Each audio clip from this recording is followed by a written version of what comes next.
Hujambo na karibu katika BT Sports. Hii ni Sports Beyond the Waves. Na leo niko hapa, your man or your favorite boy, Abdul Mohamed Salum, msemaji wa timu ya KVZ Football Club. Niko hapa kutoa tathmini fupi au tathmini chache kuelekea mchezo wa finali wa UEFA Nation Leagues kati ya Spain au timu ya taifa ya Uhispania dhidi ya Portuguese, timu ya taifa ya Ureno.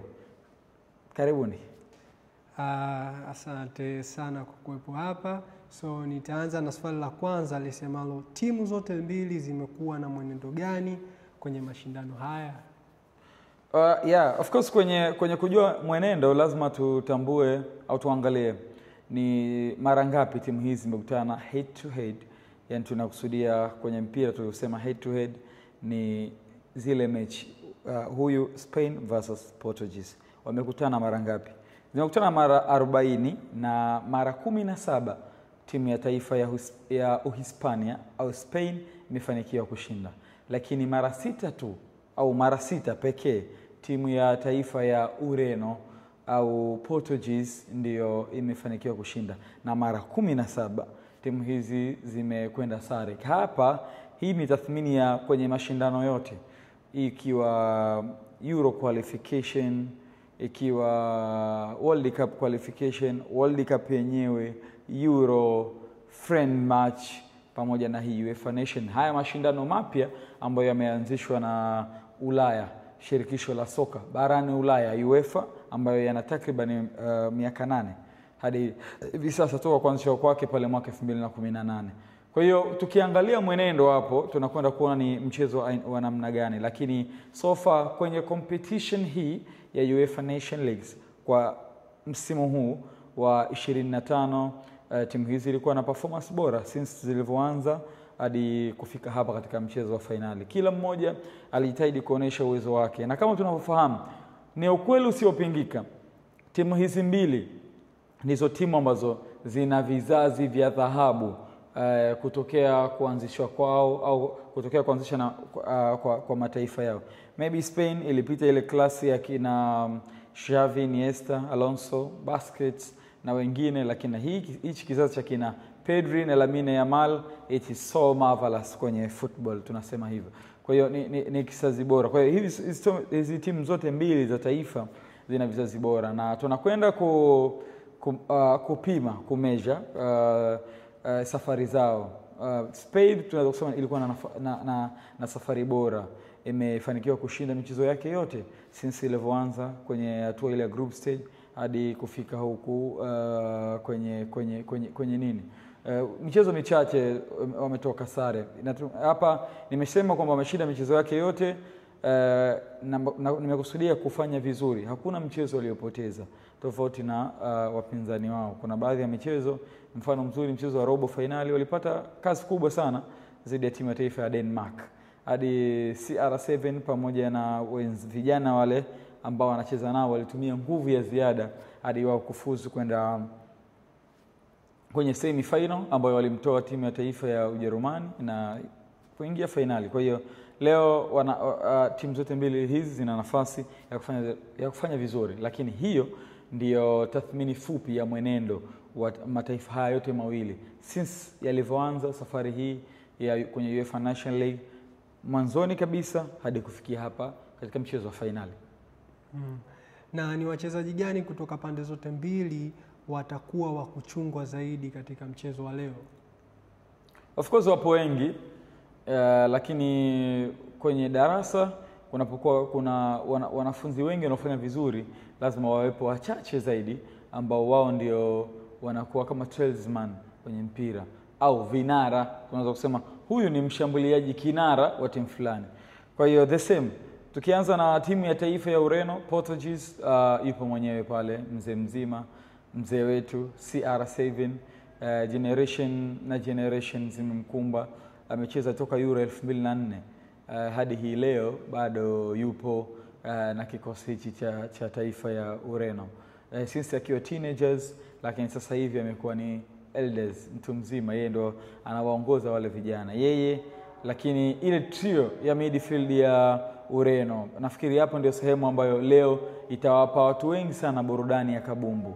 Vitinha, Joao Neves, Bruno Fernandes, Maestro, Ruben Neves pamoja na wengine ambao wanaunda eneo hilo la safu ya kiungo ya Ureno. Hao ndio kwangu mimi naona kwamba wakiongozwa na CR7 watakuwa tishio, threat kwa Spain, kwa sababu Spain ni mtu ambaye anapenda kucheza soka la position game, na position game huwa ana enjoy zaidi kumiliki eneo la midfield. Sasa anakuwa anakutana na timu ambayo ina wachezaji bora kwa sasa duniani katika eneo la midfield. So far it was a good battle katika eneo la midfield, lakini katika Spain wachezaji wengi vijana wanachipkia, wanaweza vizuri kuanzia safu ya ulinzi hadi safu ya ushambuliaji, lakini unapohitaji Spain moja kwa moja unamtaja Lamine Yamal. Yeye ndio amekuwa kijana, kwa maneno ya Peter Drury anasema he's just 17, ni miaka 17 tu. Where are you when you are 17? Uko wapi wewe wakati una miaka yako hiyo 17? Lakini Lamine Yamal anawalaza watu wazima na viatu. Kwa hiyo leo Lamine Yamal ana kazi kubwa zidi ya Nuno Mendes, fullback left bora zaidi duniani kwa sasa.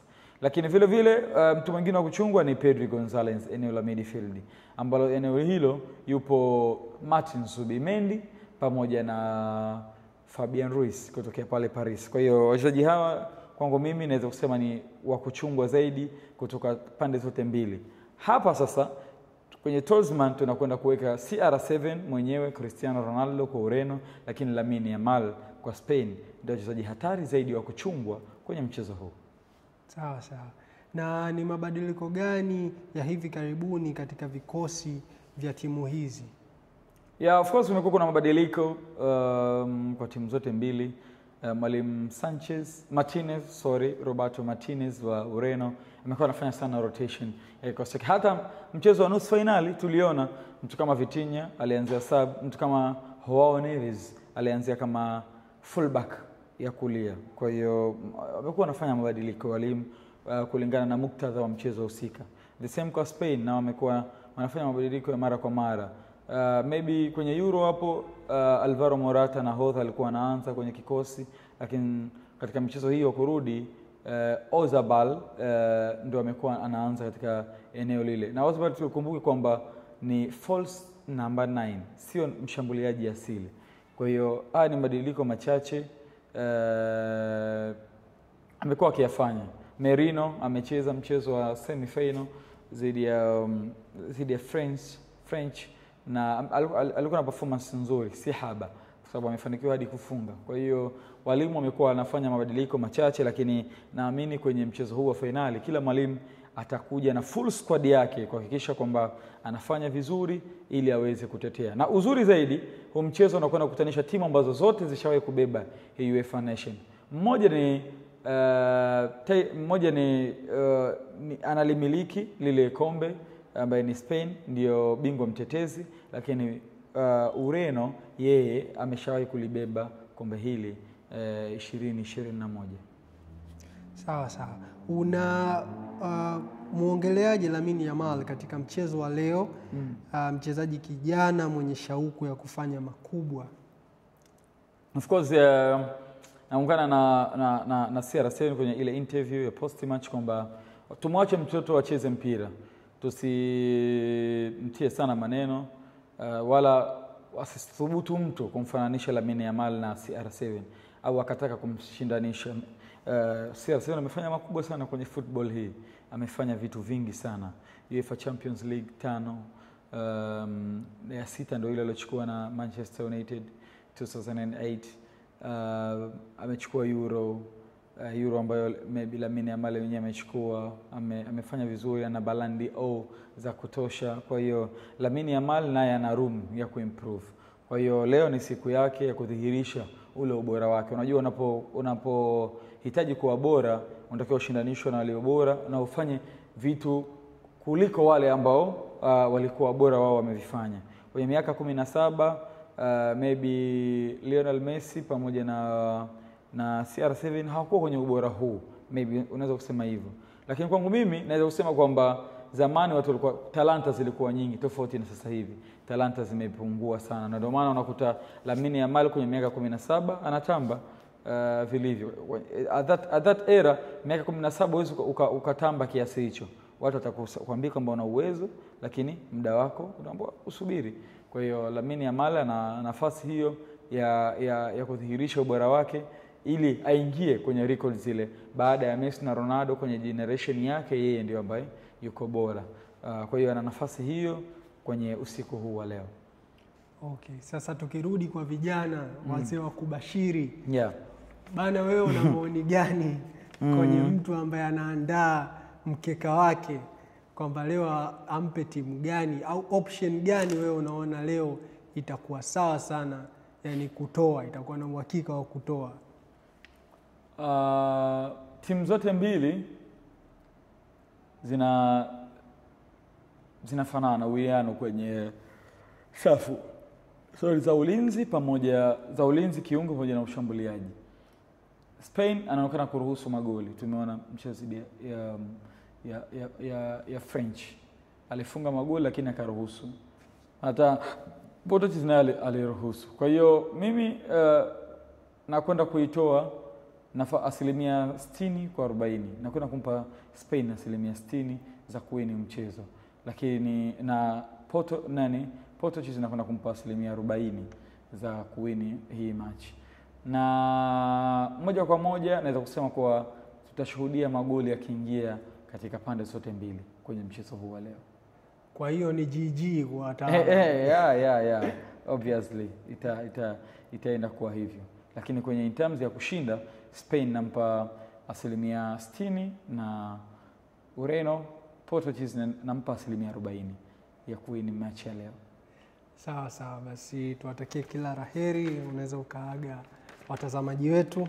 Ya bwana, asanteni sana kwa kunisikiliza, na tumai mtakuwa very enjoyable na haya yote ambayo nimeyazungumza, au hii tathmini fupi kuelekea finali ya UEFA Nation League kati ya timu ya taifa ya Uhispania dhidi ya timu ya taifa ya Ureno. Bye bye.